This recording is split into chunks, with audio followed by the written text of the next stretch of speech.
नमस्कार।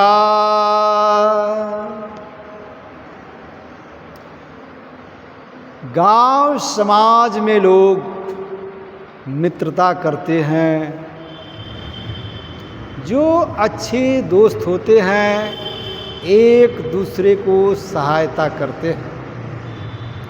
मित्रता के संबंध में गोस्वामी तुलसीदास जी द्वारा रचित महाकाव्य रामचरितमानस में आया है।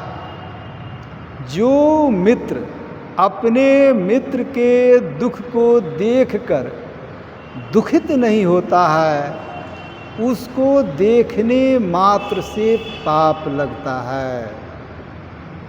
जे न मित्र दुख हो ही दुखारी तिनहि बिलोकत पातक भारी। प्रसंग है, एक गांव में दो व्यक्ति में मित्रता थी। दोनों में बड़ा प्रेम दिखाई देता था। एक साथ बैठना, एक साथ भोजन करना, एक साथ बाजार जाना।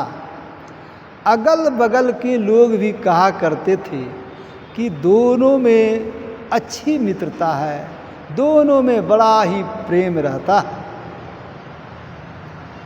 समय बीतते गया। एक मित्र जो था उसकी स्थिति कुछ खराब हो गई। खाने का दिक्कत होने लगा। बच्चे बिना खाए सो जाते थे।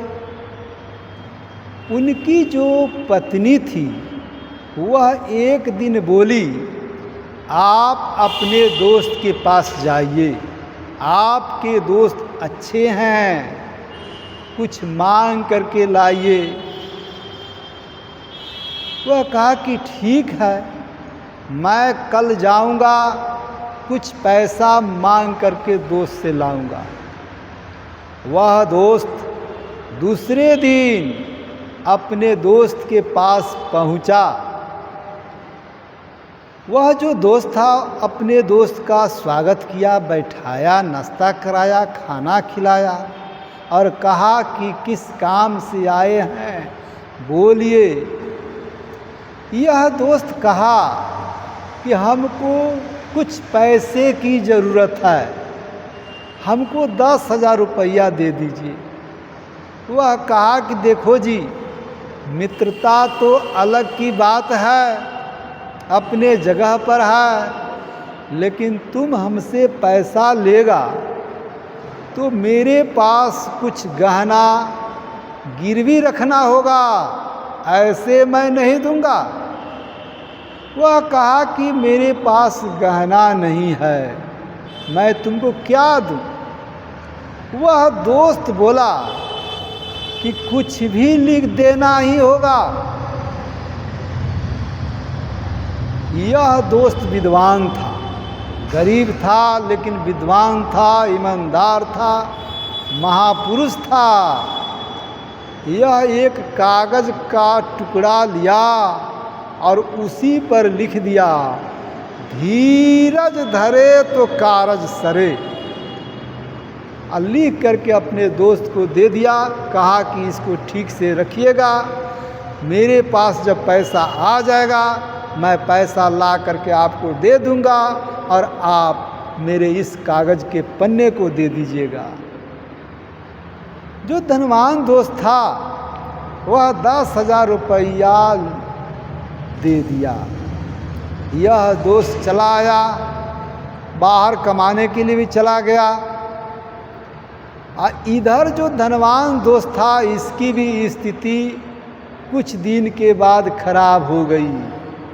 वह अपने पत्नी से कहा, मैं बाहर कमाने के लिए जा रहा हूँ, तुम ठीक से रहना। जाने से पहले ही उसकी पत्नी कुछ ही दिन पहले गर्भवती हो गई थी। उसको इसका एहसास नहीं हुआ था। यह दोस्त चला गया कमाने के लिए। 20 वर्ष तक बाहर में कमाया, अब 20 वर्ष के बाद लौट करके अपने घर आया। बीच में कोई चिट्ठी नहीं दिया, कोई मोबाइल से गप नहीं किया। जैसे ही घर आया, उसके पत्नी को जब पता चला, बहुत खुश हो गई, बहुत खुश कि पति जो है ट्रेन से स्टेशन पर उतरे हैं, वे आ रहे हैं। बहुत खुश हो गई। जब उसके पति आते हैं, वह प्रणाम करती है और खाने पीने की व्यवस्था में लग जाती है। इधर देखता है कि एक नवयुवक 18 वर्ष का मेरे घर में सोया हुआ है। अब यह सोचने लगा कि मैं तो बाहर चला गया था, मेरे पत्नी किसी लड़के से, नवयुवक से संपर्क स्थापित कर लिया है और वह वही सोया हुआ। अब यह सोचने लगा कि इसको मारना होगा। वह सोचा कि बगल में जो तलवार रखा हुआ है, तलवार उठा करके इसको 2 टुकड़ा कर देता हूँ। तलवार उठाया और वार करने के लिए हाथ उठाया, तब तक उसकी नज़र उस कागज़ के पन्ने पर पड़ गया जो उसका मित्र लिख करके दिया था।